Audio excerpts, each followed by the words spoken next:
This is the Other 22 Hours podcast. Hi, and welcome to this week's episode of the Other 22 Hours podcast. I'm your host, Aaron Shafer-Haiss. And I'm your host, Michaela Anne. And since this show is still not even a year old, which feels hard to believe, we just want to say an extra thank you for checking us out if this is your first time and for coming back if you're a return listener.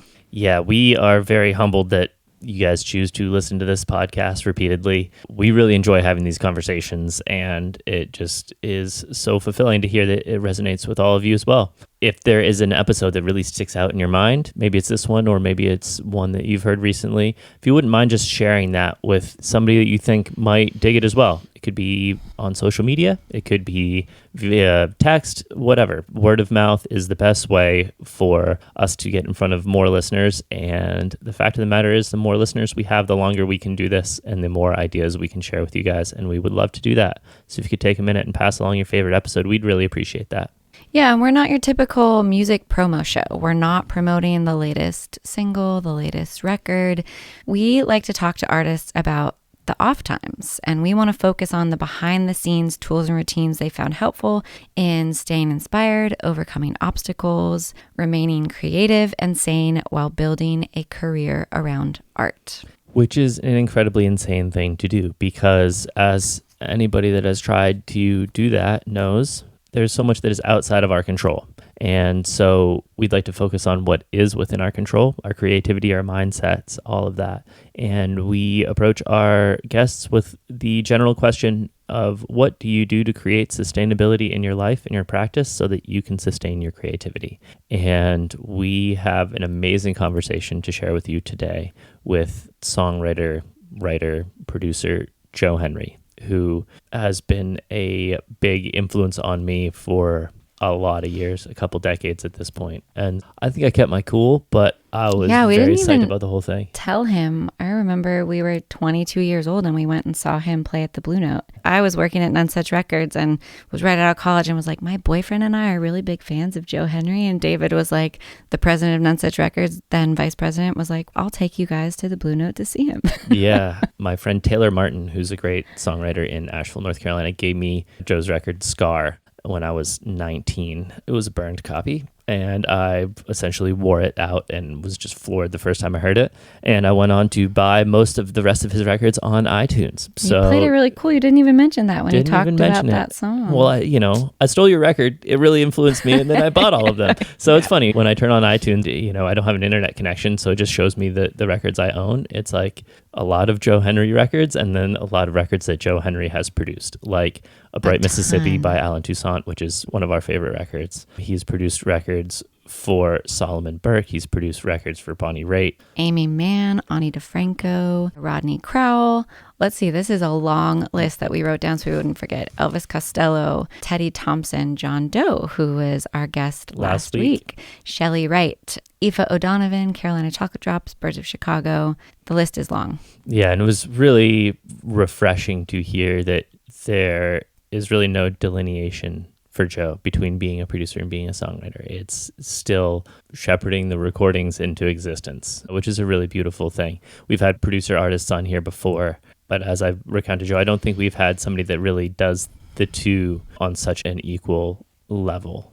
And if I was to sum up this entire conversation in one word, I'd just use the word acceptance. Joe has a really grounded, open, holistic view of creativity and creating and accepting life where it is and what it gives you, accepting the song that comes. He shares a great story near the end of the episode about trying to really do everything he can to steer this song away from a spot that felt too close. It felt uncomfortable to him, and the fact that he couldn't, and it still made a record, and he accepted it and said, I had two options. I could say yes or I could say no. And it was a really beautiful thing.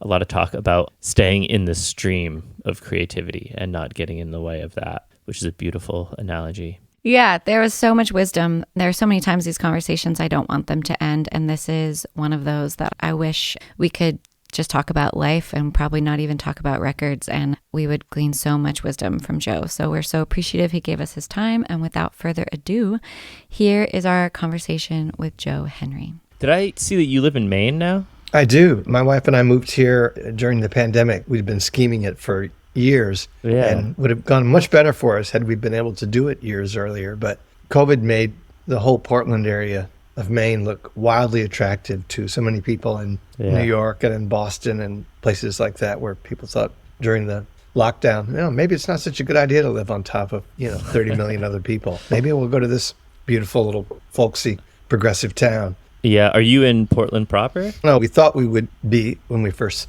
were making this plan, but we wound up about 45 minutes north in the woods on a dirt road by the water. We're on a tidal inlet that just comes off the Atlantic Ocean. Yeah. Cool. I grew up in Waterville. Oh, okay. So Absolutely. It's beautiful over there. Yeah, it's really beautiful. We actually spent 3 weeks up there this summer, and we're looking around Portland and all that, and I was just floored at what the housing market is like there. We've also been scheming. We have a 2-year-old, and we've been like, maybe we should move to Maine and be closer to family. And we were like, oh, okay. You essentially need $1 million to even get like a decent house. And that's not Portland. That is true, and it's not what we expected when we first were in a position to be serious about making the jump. So through a long and mystical serendipitous route, as often is what comes into play in my life, we wound up seeing this piece of property out in the woods, and we'd never even remotely considered building a house. We've always lived in the old homes and restored a bunch of them. So the idea of building a house just was not in our scheme at all. But there we were going, what are we going to do? Okay, here's this piece of property. There's a builder attached. She's already got a plan that works on this property that we can make work for us if we make some changes. Or we can go back to LA and just stare at realtor.com every day. But Maine is wonderful, and I understand if you have a young child, why that would be incredibly tempting. We raised both of our children in Los Angeles. Definitely upsides to that, but it would have really been great to have been near family, as you described, because we were not for the most part. I met your son, Levon, years ago because we both went to the New School Jazz, and he was a little bit after us, and I was an intern and then got hired at Nonesuch Records. And then Levon, I think he was one of my interns. Or he may well have been. I know he was working there for a little spell. Yeah, or I left and I would come back every once in a while to do like temp stuff. So maybe it was during that, or he was an intern of mine, but small world. I'm pretty close with David Byther for a really long time, and that's probably how that connection got made. But Levon was also taking a class from Bob at the new school, so it's a small, entangled world. That's how I got into the Nonesuch world, was because of taking Bob's class at the jazz school. And then I ended up working there for a few years. I was there when we did The Bright Mississippi, which is one of our favorite records. Oh, thank you. That was a really special one for me. People like to ask that question if you've been a record producer for other people, about favorite projects. And it's such a hard question. There are a lot of projects that are special for any number of reasons. But if I'm asked that question, invariably without reaching for it, The Bright Mississippi comes to mind, and for a lot of reasons. But it was a remarkable opportunity for me. Yeah, that record, we put it on this morning because I just was thinking about it all. I mean, we saw the performance at the Village Vanguard when it was the whole the record band, except it was Christian Scott, I think, on trumpet. That's right, because Nick Payton was otherwise engaged. But that feels like a historic musical moment. That was so cool that we got to I was really lucky when that was going down, that my wife just said, why wouldn't you just go and be there for the week? And I was like, I don't know if we can afford to do that. They're not offering to put me up or anything. But she just said, I just feel like you should be there. Yeah. And the whole reason that I got up every night, Alan invited me up to introduce the band and then sing. It was really about introducing the band because he couldn't remember anybody's name in that band because they were all unknown to him. It was really funny when he would say to me something like, oh, your piano player was really killing me last night. I said, oh, you mean Brad Meldau? You mean your piano player? He kills everybody. But he didn't hang on to anybody's name. And I realized that the real reason he wanted me up every night was to introduce the band because he couldn't remember them. He was afraid of not remembering them. Mm-hmm. And I said, well, I'll just write it on a card for you and leave it on the piano. And that would have meant he had to wear his glasses on stage, which he didn't do either. So I said, okay, then call me up every night. I will introduce the band. And then if the price is that I get to sing something, then I sing something. That's great. You kind of touched on something that we really wanted to speak with you about. We've had other artist producers on the show before, but you're really the first that, in my judgment, it's really two equal parts in my perception from this side. Has that always been a driving force for you? Has that always been like a dual interest thing, or is No. Did you fall into one or the other? I was an artist, and that's all I ever imagined being. I was a songwriter, so that's how I think of myself. Even when I'm producing, I think of myself as a songwriter who's producing a record, because it's the lens that I look through. It's the overriding sensibility is that everything begins with a great song, an evocative song. And I never once considered being a producer for anybody else. But my third album, I was on A&M Records at the time, and T-Bone Burnett, who has been my friend and career-long mentor, he had produced a record for me when I was still living in New York called Shuffle Town in 1990. And my wife and I moved to Los Angeles just before that record would have come out. And for whatever reason, T-Bone just invited me into his world to be his acolyte, his second. And he just thought I would be good at it. And I didn't understand that he had a vision for me like that. But I needed work. I wasn't making very much money as an artist myself. And he just out of the blue one day just pulled me in. And I realized what I really love is making records. And it doesn't seem to matter to me much whether it's my voice and my song coming out of a pair of speakers or somebody else's. I love the engagement of creating something for posterity that wasn't there 10 minutes ago or 20 minutes ago, however long it takes to discover and pull a song into the boat. But it really was because of T-Bone. And I've thought a lot about this over many years, that I have been incredibly lucky, and in a very anomalous way, there are not many people who have maintained, as you've alluded to, sustained careers where they're being both an artist and a producer. There are a lot of producers who began as artists and then became primarily record producers and stopped making records on their own, for instance. But I've had in my working life two extraordinary mentors for people who have continued to be both producers and artists. One, Alan Toussaint, the other one, T-Bone Burnett. And fascinating bit of trivia, they have the same birthday. So very strange to me that these two characters who so serendipitously and uniquely entered my life and stayed there, both modeling for me what it meant to just have music making in total as your artistry, rather than saying, this is me as an artist, this is me as a producer. I stopped seeing any dividing line between those two things after a very short time of producing records on my own. I just realized I loved recording songs. I loved when a song happened and everybody in the room knows it's happened. It's like a seance. Everybody knows that some spirit has moved through the room and changed things. I just find that endlessly exhilarating. Yeah, I would agree. I always relate to making records like carving sculptures. I like the longevity of a record. Yeah. Performing songs on stage, live music is such a unique art form that it's so fleeting and it's so in the moment, and it takes both the audience and the performer. And I love that. That's absolutely incredible. But the longevity of a record is something that's always really stuck with me. Aaron, I agree with that and share that feeling. And I think it's also interesting to talk about, or it's something I think about quite often, an assumption, I think, by a lot of lay people who are just music lovers and listeners. And when I say just, I don't mean that's meager, because it's not. But people who are engaged in not creating and broadcasting music, but in receiving it into their lives in whatever way that they do. I think that people think about recordings as being kind of static artifacts, except that they're not. Every time we drop a proverbial needle on a record or hit play in whatever apparatus we have, whatever is the delivery system, and music gets into the air, which is the only time it is actually music. You know, everything else is just the possibility of music.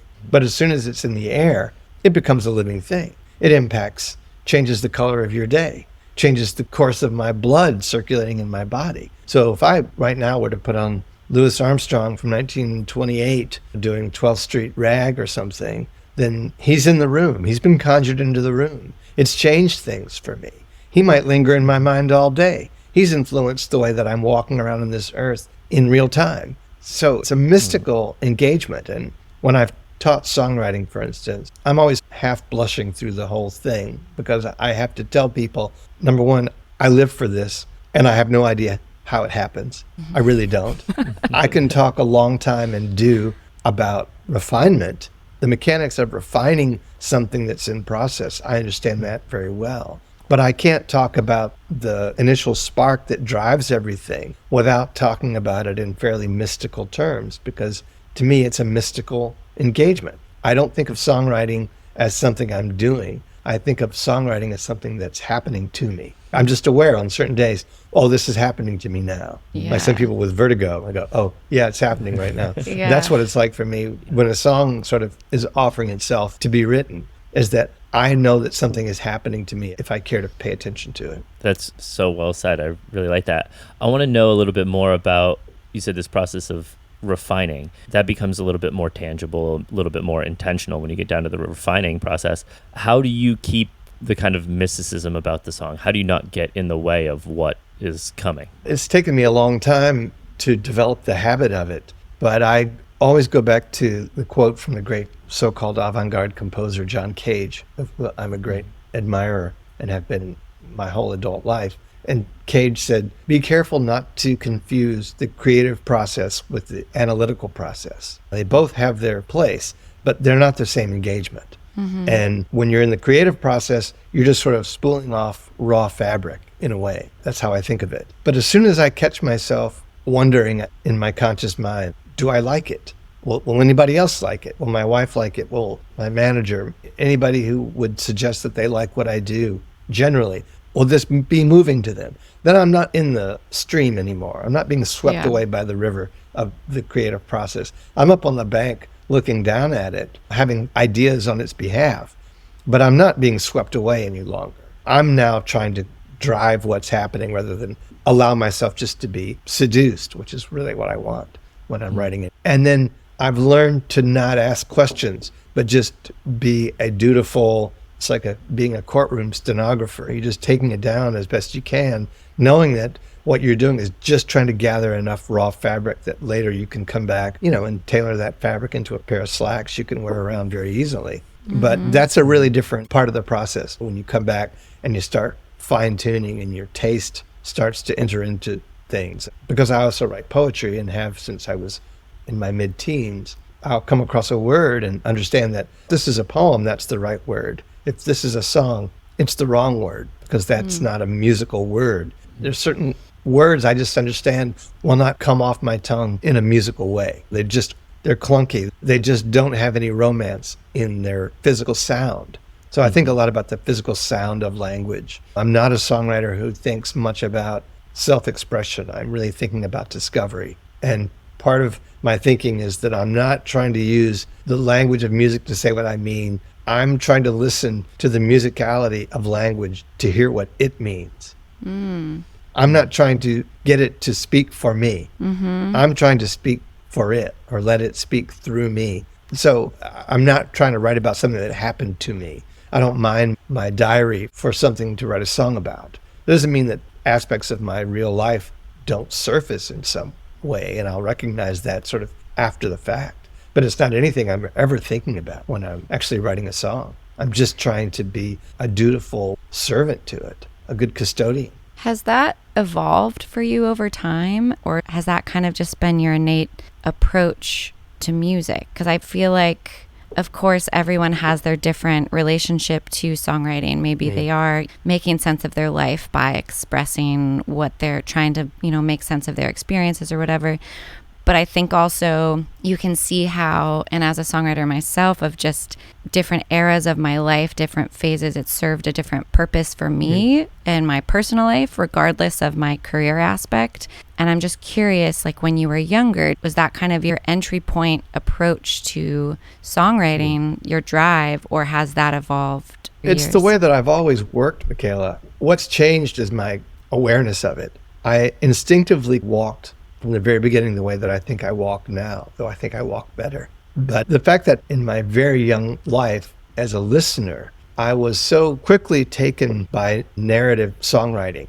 And that doesn't mean like necessarily linear narrative. This happened and this happened. Sometimes very impressionistically, we all understand that a story is getting told. I happen to think that every creative discipline that exists is storytelling. That's the whole reason that any of it evolved. But I think as time has gone on, because I began my listening life with songwriters that I felt like I understood even instinctively as a very young person, 6 and 7, that they were not writing about their own lives, but that they were writing fiction. Because very soon after, for instance, my conscious exposure to Bob Dylan, which happened when I was 10 or 11, within a year or so of that, there was Randy Newman. And I feel like even when I bought Good Old Boys, when it was brand new and I was 13 or something like that, I didn't think that he had a wife named Marie. I didn't really believe he lived in Birmingham, Alabama. None of that even occurred to me. I heard his songs like I read Eudora Welty or Flannery O'Connor or Nathaniel West. It just operated in that way on me.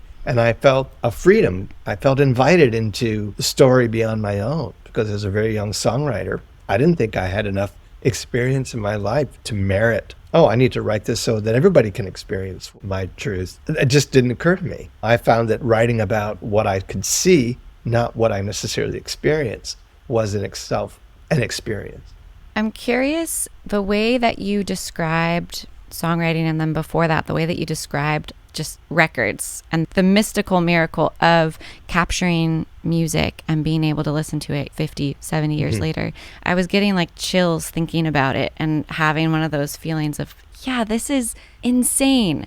But I feel like as our ways of listening to music have evolved and technology has evolved, have you found it challenging or changing how to stay connected to that mysticism? Oh, not in the creation of it. It's not a struggle to stay in it. I think you're talking about changes in delivery system, for instance. But to me, that's all after the fact. It's always changing. It's always been changing. People have asked me any number of times, you seem to be like an album-oriented artist.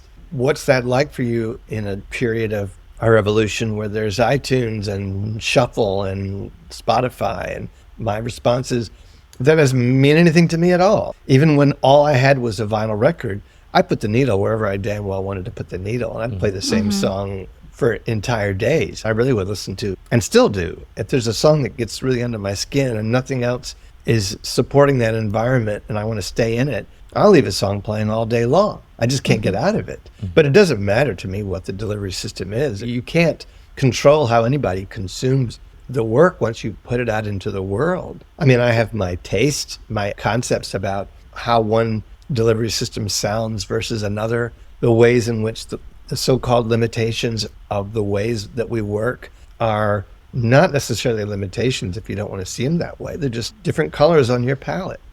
Sometimes and I've said this as a producer all the time because almost all the records I make, with few exceptions, they happen in 3 or 4 days. And, you encourage people to understand that what feels like a limitation to people when you say, here's our budget. And so the first thing to figure out is, who do we want to be in the room with us?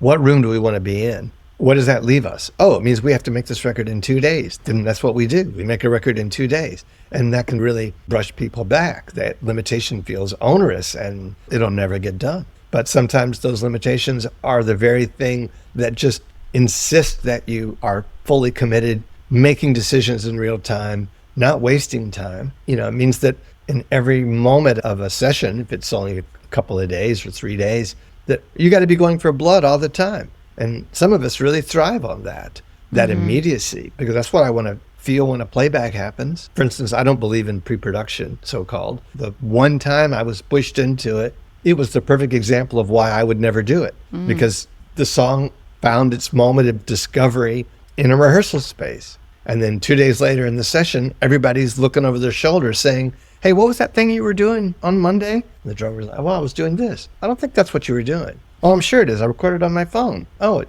doesn't feel the same. Of course it doesn't. In that moment of discovery, whatever happened, whatever spirit moved through the room that made everything coalesce and feel like music, that's the thing I want to have recorded.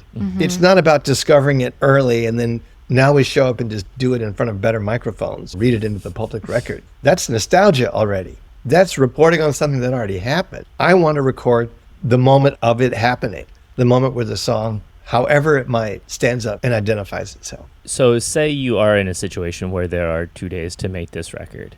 How do you shepherd that moment into being without getting in the way of the stream?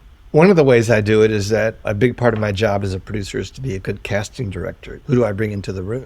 And I only invite people into the room who really enjoy that kind of engagement, who like working at that pace and with the stakes being what they are. It's difficult if there's somebody who is made apprehensive by that method of working rather than feel really liberated by it, as I do. But as far as being in there, it's really just allowing things to find their own pace, because they're going to ultimately. Once you identify whatever that pace seems to be, and it can change song to song, I just make sure that I'm supporting that momentum however I can identify it, if that makes sense. If I realize that some people need to take a break, either we all do, or I send a couple people away and we focus on something else for the moment, an overdub that we wanted to grab before moving on, or arranging something, whatever it might be. But I still look for ways for work to continue to happen so that the game doesn't go cold. I'm always curious, because this podcast is also like how to stay connected to your creativity while building a career. So the business and career ambition aspect is there as well. And I'm curious how you've navigated that, if you've had to, if your mind has had to actively be like, we're not thinking about that stuff. Especially, I'm always curious for people who started making records before we had social media. And now there's such a immediate feedback of, I put a song out and how many likes is it getting, or what comments. Like, there's such a quick immediate relationship to how it's received and what people say, that I feel like an observation of myself and my community that's around my age, I think it's messing a lot of us up in a lot of ways. And I'm curious if that has ever come into play for you, if as you've seen that evolve, or were you in a deeper foundation where that hasn't played as large of a role in your career of making records? Well, it hasn't played as big a role for me as it likely has for you, because when I was beginning, there was no social media, there was no digital recording, there was no way to do something really credible at home unless you were independently wealthy, even at the lowest level, to get into recording in any way that sounded like what you meant for it to sound like, was not something that most of us knew how to do at home. You couldn't afford it, or you didn't have the know-how. I didn't have either. I needed the patronage of a label in whatever way I could find it. So that was different. At a certain point, it cost what it cost to be in a room with gear somewhere. And there's things about social media I have enjoyed. It doesn't weigh terribly heavy on me. It probably should more, because it's more responsible than I probably give it credit for the way in which music gets translated out into the world, or people find out about it. Because even though social media has broadened the scope of availability and access, it's also in some ways narrowed everybody's thinking about where to go, because there's a few social media platforms and you think that everything in the world is going to funnel through there. Just because it could doesn't mean that it will. You still have to stay active and pursue the things that might be of interest to you and turn over a few rocks to find it. But it hasn't really concerned me terribly. I think it might be distracting for a lot of people in regard to what I was saying before about staying in the creative process and not allowing the analytical mind to corrupt that early part of the process. Because we can do things so quickly and immediately and put them out instantly if you wanted to, I think that creates a sort of attention deficit where you're always in process imagining it finished and already imagining the way that it will impact whoever might hear it. When obstacles to something being released into the world get dismantled, you can find yourself out in the middle of the road before you're even aware that you are, if that makes sense. So I do think social media allows a lot of things to happen and allows a lot of artists freedom that they never had when they required a publisher or a label to do something even on the most base level. I really applaud the freedom that is on offer. I was once a keynote speaker at a music conference that was mostly international journalists and A&R people. On the opening night, it was the Experience Music Project in Seattle. There was a keynote evening, myself and Janelle Monáe and Nile Rodgers. And at one point, a person in the audience who was an A&R person at a major label stood up and said something, basically, the problem with digital recording is that any kid in his basement with a laptop thinks he could make a record. And I said, yeah, but you know what the upside is that any kid with a laptop in his basement can make a record, and he doesn't need your fucking permission to do it. So, that concept of absolute freedom, which levels the playing field a bit between content creators, so-called, and people who then take it out into the world. That part of it is fantastic. The part that can be so immediate that it doesn't even really encourage you to take a minute with it and live with it and consider it, I think can be detrimental to the work at times. Rodney Crowell was on as a My guest. very dear friend.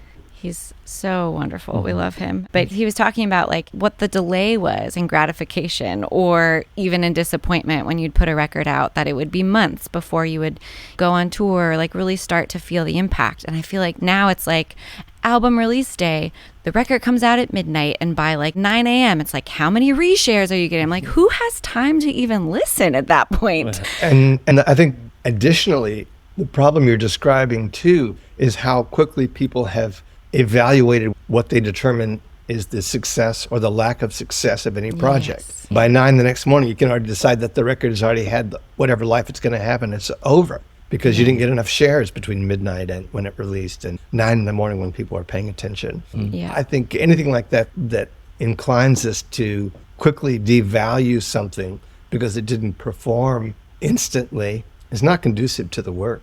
Yeah, absolutely. That reminds me of this practice that I've been hearing more and more about, of labels and publishers basically like testing songs on TikTok. So they'll take a song and they'll put it on TikTok, and if it doesn't get a response, it just gets shelved. And it might not even be a fully formed song. It may just be like the chorus of a song. And if it doesn't get a great reaction, they deem it not worthy of completing. And that basic concept of taking your own sense of valuing something out of the equation and throwing it out to an abstract audience of people you don't know and allowing them to tell you that this is worth doing or letting them tell you it's not worth doing. That is death to creative pursuit. As soon as you surrender your own authority, I mean, I've certainly written many, many songs that even people who like me don't pay attention to. Mm-hmm. And I still might say, it doesn't matter to me ultimately because I know that's what I meant to do. That's what that song is supposed to be, and I'm really proud of it. I'm not less proud of it because nobody else connected with it. It's still what I meant. It's still a successful outing for me if I was true to the intention of what the song asked to be. And conversely, if I took something that I didn't feel good about, I didn't feel that I was able to meet the intention of the idea as it arrived, and yet put it out anyway because other people seem to like it. It doesn't work for me. I think it's problematic or I think it's trivial. You're allowing that to stand as part of your body of work because somebody else whose name you don't even know has overridden your sense of value. It's like letting somebody else override your sense of morality. Mm-hmm. You know, it's a slippery slope. Do you have to do any daily practice to stay connected to your purity of intention, of creativity, while also navigating the realities of life and career and paying bills and making enough money and all of that stuff? I'll just speak for myself of how much I want to like detach from the outcome of the work that I do. But then I go down this kind of logical step of, well, but I need it to be liked to make enough money to pay our mortgage, to pay for all of those things. But I think it's very difficult to create when you're in that mindset. So do you have any sort of practice or discipline that keeps you there or gets you back there if you ever get pulled to the kind of numbers place? Oh, I can get pulled in that direction all the time. I don't have to tell you. I'm not a household name. I have no trouble walking the streets. I haven't been so successful that I don't have to think about what it means that here I've written another song that I'm incredibly excited about that won't mean anything to anybody else at all. I'm well acquainted with that sensation. But as far as my own habits to keep my blade sharp, I do try to write something every day. And it doesn't even need to be a song necessarily. I write a letter to somebody. I'm still thinking about language and the way that language works. I'm still making choices, aesthetic choices, even when I'm sending a text to my daughter. I still care how it reads, whether she thinks that was a particularly good text or not. I'm just in love with the musical sound of words. And I realize that if I'm writing something every day, I'm just keeping myself fluid. That's not to say that sometimes it's not really great to step back altogether. My son, Levon, is this incredibly gifted reed player. And I remember when he was at the New School, or when he was at the Performing Arts High School in LA before that, if he didn't shed for 4 hours on any given day, he was pretty wiggy about it. Like, I've blown it. I won't be great. I won't get to where I need to get if I'm not hitting this every day. And I say, Lee, some days you step away from it, even for a few days, and you come back, you not only haven't lost any ground, you might hear something completely new that you missed because you were so by rote driving a particular nail of the way that you practice, and you can miss something else that will surface if you just let yourself really disconnect for a few days. Having said that, I don't do a good job disconnecting for days at a time unless I'm traveling in a way that circumstance just insists on it. Mm-hmm. But even then, if I'm on a plane, I'm writing. I like to write in motion, and I just take advantage of it. Mm-hmm. But I'm trying to write something every day. I try to play guitar for an hour or so every day. Sometimes because I'm writing, sometimes I'm just trying to build that muscle a little bit. I'm not somebody who, unlike Levon, I didn't learn how to practice. I learned to play guitar sitting in front of a record player, like a lot of people of my generation. Yeah. And I played when I was writing a song. I didn't have one idea how just to play to get better at playing. Levon helped me there a great deal when I would start listening. His discipline when he was living at the house still to practice was unreal to me. He may spend on a Saturday literally 8 hours playing. Yeah, he probably lived in the practice rooms on the 5th floor. Yeah, and I got to the point where if I heard him practicing, I just got my ass in gear. I thought, well, if I get in motion every time I hear he's in motion, maybe I'll get somewhere. Yeah, I can resonate with Levon's approach so much. I went to performing arts high school as well, the new school, and I was that guy that was practicing all the time. And there was a lot of, in retrospect, like very crippling anxiety around that. There was this anxiety of, I have to do this, I have to do this. And it's taken me years to really understand that stepping away and reapproaching. You know, I was very much of the approach of, no, I can squeeze this square peg through this round hole and it will work. And drums are my first instrument, which was a much more physical instrument than reed. So there's a lot of four-limb coordination, that actual physical rest and stepping away, I could come back and do independent things and syncopated things that I wasn't able to do before. When I was just teaching at Rodney's songwriting camp in Nashville in August that was hosted at Vanderbilt, that's something that I would say to my classes a good bit about stepping away in the midst of writing. I would say, don't stress. Don't ever label something writer's block. Don't give it that kind of authority. Don't treat it like an illness. A natural moment of stillness in your process, whatever it is not, oh my God, my gift has left me. And now Jeff Tweedy will get every song. There's so many other things to do. If the song is not there to be written, it's like you have an apple tree in the yard. If the apple's not ready to pick, you're not going to do it or yourself any favors just to go out and continue to yank on it. Go do something else with your time. Go start dinner. There's got to be grass to mow or laundry to do. There's going to be something, and that's also part of keeping your creative life in process. And in regard to family life, and when my children were young, I worried a lot when Levon was born about how I was going to protect my writing life from my obligations as an involved, dedicated partner and parent.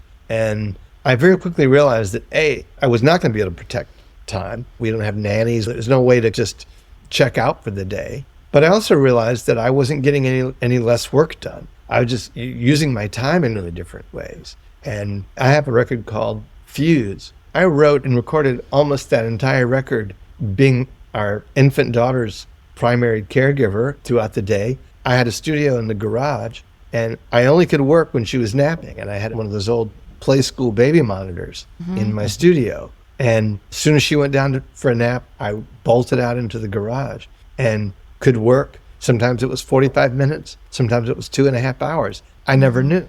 But I started to realize really quickly that I was not getting less work done, and it wasn't less quality either, to my estimation. Yeah. I just learned to divide time different. Yeah, I think trusting in your own creativity, the ebb and flow of your creativity, and also really trusting, like you said, that living life and taking care of your home and your family is all part of it, can be challenging, and I think is a really great reminder. And it's something I've been learning the last 2 years. We have a 2-year-old, and then obviously the pandemic, and my mom had a stroke when I was pregnant. It turned our whole lives upside down, and I spent like the rest of my pregnancy up in Michigan helping my family and in the hospital, and then spent the next 2 years trying to figure out how to be a mom with my own mom needing care and becoming paralyzed, and all is just horrible, but also beautiful, incredible stuff.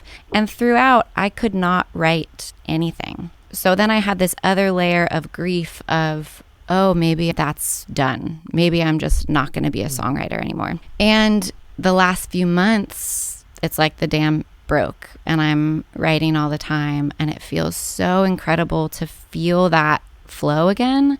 But it's really more importantly made me think how important it is to trust these other parts of life are so important as well. And maybe you just don't have the capacity, the time to do every single part all the time. And to trust that it is going to come back. And when you give that energy and focus on the other parts, it feeds that energy to be able to then synchronize and coalesce and come out in song form. I think you're completely right. And it was my friend Michaela Anne who first really helped me understand that. I was having this conversation with her back when I was making a record called Scars. That was 2000, I think. And she was playing on that record. And Levon was only, it was like 8 or 9. But I remember talking to her about that idea of trying to sequester away and protect my creative time and things like that. And she was, what are you talking about? First of all, you can't. And why would you? Because your life is what all these songs are growing out of. It doesn't matter whether you're writing about your life or not. Right. You have a life that's allowing your practice. It's not separate from it. And I thought about my first real love as a reader of poetry and a writer of poetry was William Carlos Williams, who was an obstetrician. And at a certain point of his success, he didn't quit being a doctor so that he could be a poet full time. He led a life and he wrote about it. And his work as a doctor is no small part of his artistry. So when Michelle helped me see that, I started recognizing those connections elsewhere, and how often I found myself with artists that I loved. I didn't look at what they were doing and try to separate what I imagined about their lives and the work that they were creating. I saw it all as one single impulse. You lead a creative life. This is how you process. I think of myself as a songwriter even when I'm driving a car. I'm a songwriter who's driving a car. I don't have to be writing a song every moment to be a songwriter. It is who I am. It is who we are. I use the example of a doctor. If a doctor is on a golf course on his or her day off, and a person on the fairway next to you falls over from a heart attack, you're still a doctor, even if it's your day off. That is part of your being. And you punch in and you show up. And I think as creative people, that's the lens through which we are looking at everything. That great quote that's attributed to Tom Waits, how we do anything is how we do everything. I've noticed that to be true more and more as my life has continued. I'm the same kind of partner, father, friend, son, brother as I am a songwriter. I still approach kind of everything that I do with the same ethos. When you think about if you had gone through life with the approach of, I need to sequester my time to write songs and go create separately alone, if that had been your mentality throughout life, your kids would have grown up in a really different way. For instance, maybe Levon wouldn't have become a musician. I think about that of like our child seeing us work on songs and play music and not trying to be so precious about, no, I need to go be in quiet, alone in my room to be able to work on a song. Before I came out, our child is currently obsessed with Daniel Tiger, and I'm honestly just really sick of the song. So I let her put on headphones to listen to it. And then I was like, I'm going to grab my guitar and sing a song that I just wrote this week. And she has headphones on, but she sees me playing guitar. She's listening to her own music, but she's yelling because she can't hear over headphones, "Play Twinkle Twinkle." I'm like, I'm listening to this, but I want to make sure that you're holding it down out there, Mom. I'm like, I'm trying to work on Mommy's song. No, Twinkle Twinkle. It's like, yeah. Well, I think one of the things that comes out of that impulse that you describe of wanting to be, like, if not in the special room with the door bolted, this idea of like, if you could go up to the mountain cabin, you're sitting there with a perfect view into the valley and you got a fire going and you have a clean, fresh notebook or whatever, I'm certain I would write nothing. Yeah. Or I think if the people who think that you have to be in those kind of idealized moments to write are people who wind up writing songs about writing songs, which holds absolutely no allure for me whatsoever. When you were living in LA, a music city with a lot of community around, how has that changed things for you moving to a more remote area? I think I'm still finding that out, but it's not unfamiliar to me, even though I've never lived like we live right now. I've never lived out in the woods by the water where I lay in bed at night and we have no curtains on our bedroom windows because we just face into the woods. And I just hear the owls. There's nothing else to hear. It's astounding. I've not lived like that any time in my life before. And yet I did live in a more rural circumstance. My own high school days in Michigan. Are you a Michigan native? My parents are, but my dad was military, so I grew up elsewhere, but my brother, everybody lives in Michigan. So I'm the only one who's gone off. My situation was at military. My dad worked for the auto industry, and they used to keep it in Michigan. They don't anymore. I don't know where they keep it now. But by the time we wound up in Michigan and I was in high school, my parents lived fairly rural outside of town. And where I now live is not like that. It's much more remote than that. But it's very familiar to me. It's like something that my body's calibrated for. And I feel like I'm returning to some idea of it. And what it really allows me is just a lot of privacy that I learned to live without. When our first married life, when my first record came out, I was living in New York at that point. And I found being a songwriter in an apartment building to be excruciating. I never felt like I was not being heard. And if you don't feel free to be terrible for a while, you're not really free. And now I can set myself up. I can go down, and I do frequently go through the woods by the water. My neighbor has made me a bench that sits down there. And I can go down there and practice all day long, and there's nobody. And that's an incredible amount of freedom. I don't know how it's changing things for me. I mean, I'm always somebody who has employed a lot of the natural world as far as imagery is concerned. So I don't think that when I do it now, it's not because I'm here, even though being here, I think, amplifies it and affirms it to a certain degree. But it's like a return to some life I never knew I had, more than it's a radical change in my thinking, if that makes any sense. We spend a lot of time talking to people about the importance of community in creating and making music and all of that. Do you miss that, being in the woods? Oh, it's the thing I miss about our move. I really don't miss Los Angeles as a place day to day. I miss our deep community. We were there for 31 years, and I fell into some relationships there musically over a long period of time. These people that I collaborated with over and over decades, were also my closest friends. There's a lot of that I miss. But my writing life has always been very solitary. My recording life has been incredibly community-based.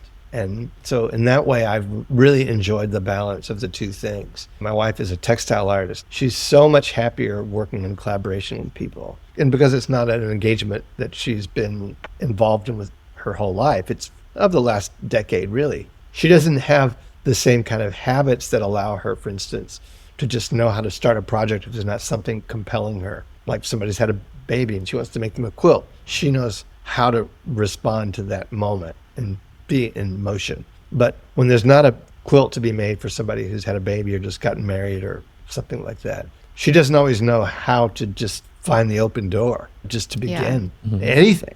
And I've learned that really well over a long period of time. When I'm alone, I'm a good self-starter. But my community, as far as recording, that's been a big thing. And even when we were in LA still, before we made the move, because COVID was in full swing, I was getting very used to having to do everything at home myself. And even when I was making my most recent record, which I made at home during the pandemic, and everybody who played on it did it remotely, when I've always been a live in the room kind of guy, it was a completely different way to work. It was not less inspiring, just in a very different sort of a way. I still found it really exciting way to operate. It will never replace what it means for me to be in a room with people, my nearest and dearest collaborators. But I've witnessed myself as a recording artist working at home alone, incorporating a lot more of the same sensibility that I do as a writer, when I always witnessed them being very separate in execution. I've also entered in this last year into a collaborative writing relationship with a man who lives in Nashville that's not like anything I've exactly experienced before. You know, I've written songs with a lot of other people over years, but always very circumstantial. Working with Michelle Cello, I wrote a song with Michelle. Working with Mose Allison, I wrote a song with Mose. I've written songs with Madonna, not in a room together, but they've been all kind of one-off random things. Maybe we've written 4 or 5 of them. Like where you would pass it back and forth type of thing? Yeah, I would send her like a full, complete lyric.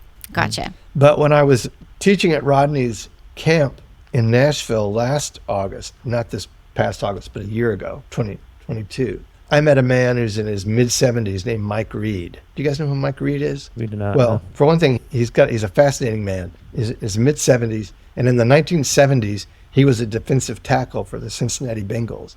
So he was kind of a star in the NFL. And at the point when he recognized his body could not endure, by his description, one more game of punishment, he walked away from his career in the NFL. He was probably in his mid-20s, later 20s, and moved his family to Nashville and made a go as a songwriter. You know, he wrote Bonnie Raitt's much beloved I Can't Make You Love Me. Oh, yeah. Okay. I know this story. Yes.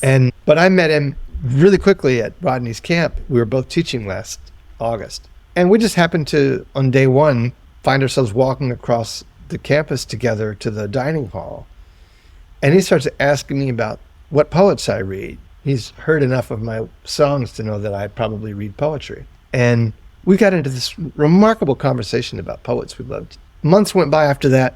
One day I just texted him out of the blue just as an excuse to say hello and said, Mike, would you want to try to write something together? And I was flying that day. I sat down on the plane. I wrote a complete lyric. I sent it to him. 24 hours later, he sent me back a finished song, him doing the demo, singing at the piano. He's a beautiful singer and a beautiful piano player. And no conversation. I just sent a full lyric. He sent back a completed song, and it was perfect. There was not one conversation, no back and forth about how it needed to be different or might be different, whatever. And then we did another one and another one. And at this point, I think we had written 25 songs together in the last 12 months. And that's been the most sustained collaborative situation I've ever been in as a songwriter. I never even contemplated being in a situation like this. But it's been really significant in blurring that line where I used to think my writing life is over here and it's singular and it's solitary. My recording life is over here and it's very communal. Working with Mike has just scrambled everything in a way that I think needed to be scrambled. Yeah. That's really beautiful. So is the genesis of the song, does that go both ways? Will he send you an initial idea and you take it and run, or is it always genesis from you and you send it down to him kind of thing? It's always begun with me, even though I've encouraged him to do other. And I've also encouraged him to change words that I write, and he just refuses. He just won't. He said, I wouldn't change T.S. Eliot, I won't change you. I don't know why. That's just between he and his God. But it's been really remarkable. I know that what I'm writing lyrically has taken him somewhere that he has not been before by his own description. But for me too, he writes melodies really differently than I hear melody. I tend to be a very blues-oriented writer melodically, not just in regard to what we think of as classic blues form, but we know when we hear a blues tonality in melody and articulation. That's just where I come from. Everybody I listened to in my formative years, I think, were referencing blues as singers and as writers. And Mike has that, but he also comes from he's deep in the classical world as a listener. He's been very involved in kind of so-called pop country songs throughout the 90s, for instance. It's a really interesting place that we seem to be taking each other. That's not happening. I'm not sure what the point of collaborating. If somebody's not taking you somewhere that you can't go on your own. I love that. That's one of my favorite things to do. Yeah, it's been addictive for me in regard to Mike. I get up routinely at about 5 a.m. It's a good writing time for me. And ever since we started this a year ago, I'll come down at first coffee and frequently just write a full draft of a lyric in 15 or 20 minutes without allowing myself to think about it too much. And if it feels buzzy to me, if it feels resonant, even if I don't understand it, I always know if it feels complete and authentic to me or not. I have a lot of songs where I'd say, I don't have any idea what that's going on about, but I know that I mean it because it's vibrating for me and I just understand that's what that means. It is alive for me. As soon as I have that, I just send it off to Mike and then wait for something to return. It's incredibly fascinating and inspiring to me when it happens. Because when the songs are finished, I can hear how it's different than what I would have done on my own. But I don't think of them as separate pieces. Any successful song to be finished for me has to feel like the lyric and the music together. You can't imagine one without the other. They have just become an inevitable whole. If I still feel the disparity in those elements, I know that it's not finished. Has there been any talk between you two of what comes next for these songs, or do you keep it just in creation for the sake of creating? Oh, no. At this point, because we have 25 songs or whatever we've got, there was a moment early on, I think at the point when we had 10 or 12, because I loved these songs dearly. I assumed that they would be my repertoire for my next record, because Mike, even though he made a record for Sony in the early 90s, he's not for a really long time been a recording artist. He just thinks of himself as a writer. But I don't think I can own a lot of these songs as well as Mike does. I even recorded with him playing piano. I went down to Nashville for a couple of days back in February, just as this experiment was coming to my conscious mind, and spent one day in the studio with Mike, with him playing piano and me singing everything. Just blew through everything. We didn't listen to playbacks. We just tore through 12 songs so that I could hear them in my voice and try to hear whether I thought I could embody them. And for the most part, I realized that my versions were not doing to me what Mike's versions did to me. Right now, I'm in the midst of producing a record with probably 12 of these songs, with Mike singing them. I just think that's how they should be heard, or at least initially. That's beautiful. Yeah, I love the thought of you taking a swing at singing and then having the presence and the respect for the song to be able to step away and be like, no, this is your voice here. How I really understood that is my brother Dave, who lives in Louisville, who's been my closest friend in life outside of my immediate family now. And Dave is a writer. He visited me in Maine back in March when Melanie was in LA for a week. And Dave knew I was writing these songs with Mike, and he said, hey, play me a few of these songs. I want to get some sense of what you guys have been doing. And I had Mike singing all of them, but I also had versions of myself singing all of them that we had to date. And I realized that even with my brother sitting in front of me, I didn't play my versions. I played Mike's version. And as soon as I realized that that's what I was choosing to do, because I thought he would hear the songs better that way, that told me a lot. That reminds me of a story that Rodney shared with us about sitting with Guy Clark when Rodney was younger, and how Guy would ask him to look him square in the eye and just say his lyrics to him. What Guy was getting him to do is that every time Rodney would avert his eyes, he knew that it wasn't fully him. Didn't fully believe in it. Yeah. I've heard that story too, and I've thought a lot about it when I've written something and I played that game with myself. If I was in front of Guy, or Rodney is more my Guy Clark than Guy Clark has been. Is there any point of this where I would look away? It's been a really interesting litmus to hold. And interesting to that point, the last time I had a producer other than myself was T-Bone Burnett in 1990 when I made my third record. But I've continued to work with T-Bone in every possible way since then. And recently, when he heard my newest record, T-Bone said, Joey, I want to produce another record for you before I'm done. And it might be the last thing he does, I don't know. But I said, man, I would really love to see what we would do now. It sounds really alluring to me to want to just let go and not worry about the production and just be the singer. And we talked on the phone yesterday about walking towards this concept. And what he's asked me to do, T-Bone just said, just set up your microphone at home. I know you have a rig set up, and just speak all the songs to me. Just record all of them, but speaking them. Don't sing and don't play. Just talk them. And then I'm going to hear what key we need to be in, all these things we're going to hear about tone, because when you're in your speaking voice, you're not carrying around this idea of how we've all been distorted by a concept of what singing means. And the people that we love as singers and have been influenced by. And he said, we invariably reach for a sort of a posture as singers once we get into that mode of, I'm singing now. So he said, I just want you to recite these songs and record them and send them to me. And then we'll know everything. So I feel like there's some part of that same concept that Guy was pushing onto Rodney that's probably at play here. Yeah. It's like no makeup or anything. It's no just makeup. Like the bare bones. Wow. Yeah, that's something that I realized in the first few episodes of this podcast. I was editing them personally, which is extremely tedious because everybody can tell when human speech does not feel correct. Whether it's the cadence, whether it's the intention behind it, there's nowhere to hide. You innately know. I think that transcends language too. It's just the human voice and the delivery is just raw and there and immediate. I'll tell you something that's interesting about that to me is I don't really like to hear my speaking voice recorded.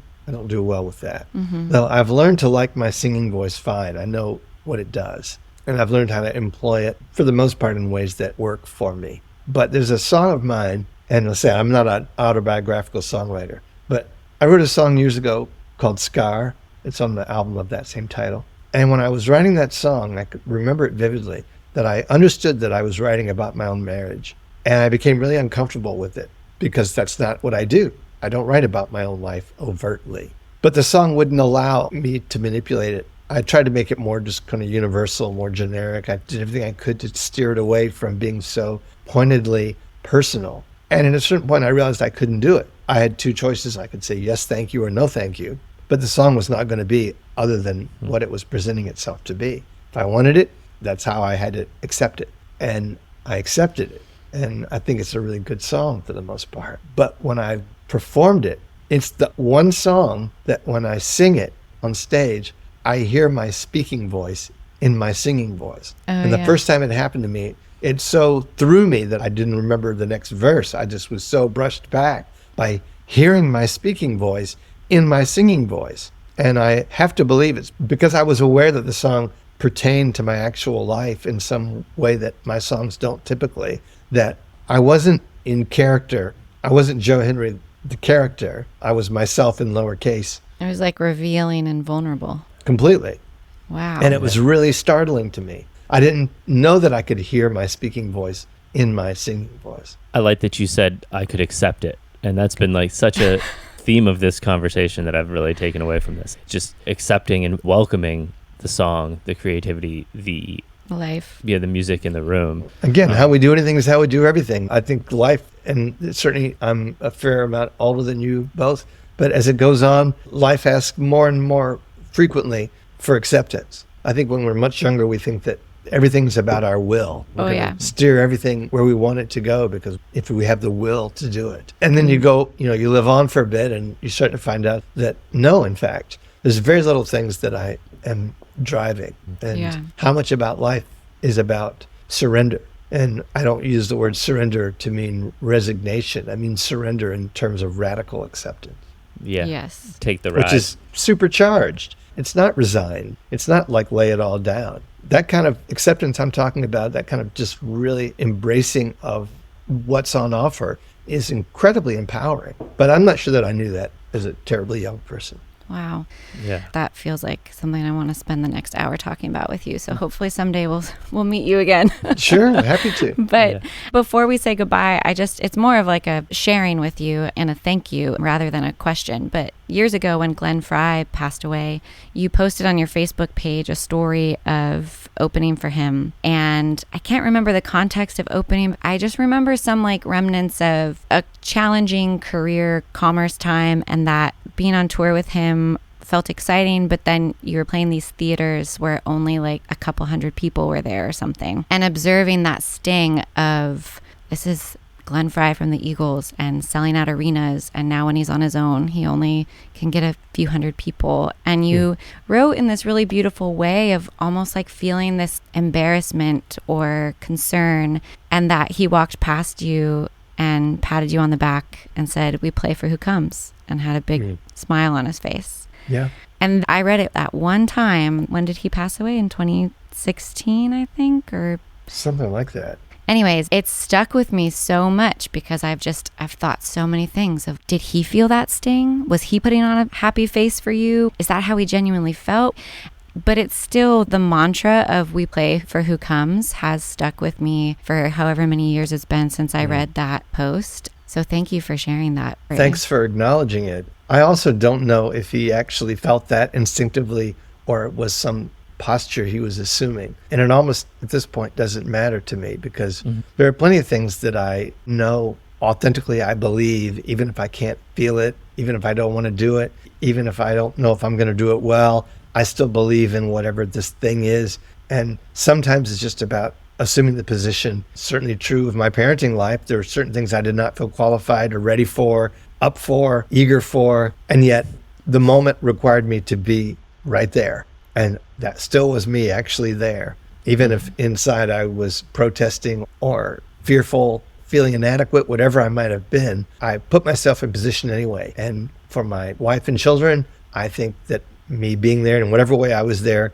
that was still me being there. And Glenn, he still passed that on to me. And no matter what he had to do to get himself to that moment and feel that and impart it to me, it mattered nonetheless. Yeah. And he went out and played the show like he meant it. Yeah, absolutely. And that takes me back to how we do anything is how we do everything. Yeah. Well, now that you hear that in your head, you'll be amazed at how often it will come up and prove itself over and over. Yeah. Absolutely. Definitely. Well, Joe, thank you so much for carving out time in your morning. No, it was a pleasure. To sit with us Thank you. and share with us. Enjoy that beautiful Maine fall. Yeah, I wish you could see it. It's incredible. Oh, I bet. Yeah, it's the perfect time of year right now. It is. All right, Joe. Thank you very much. Thank you. Take care. You too. Thank you for listening to this week's episode of the Other 22 Hours podcast. You can find more info on this episode, including links to things that we talked about, by going to theother22hours.com and clicking on episodes. Reviews go a long way in getting our show in front of more listeners. So if you enjoyed today's episode, please take a moment to go leave a quick review wherever you listen to podcasts. And we'll see you back here next week for another episode.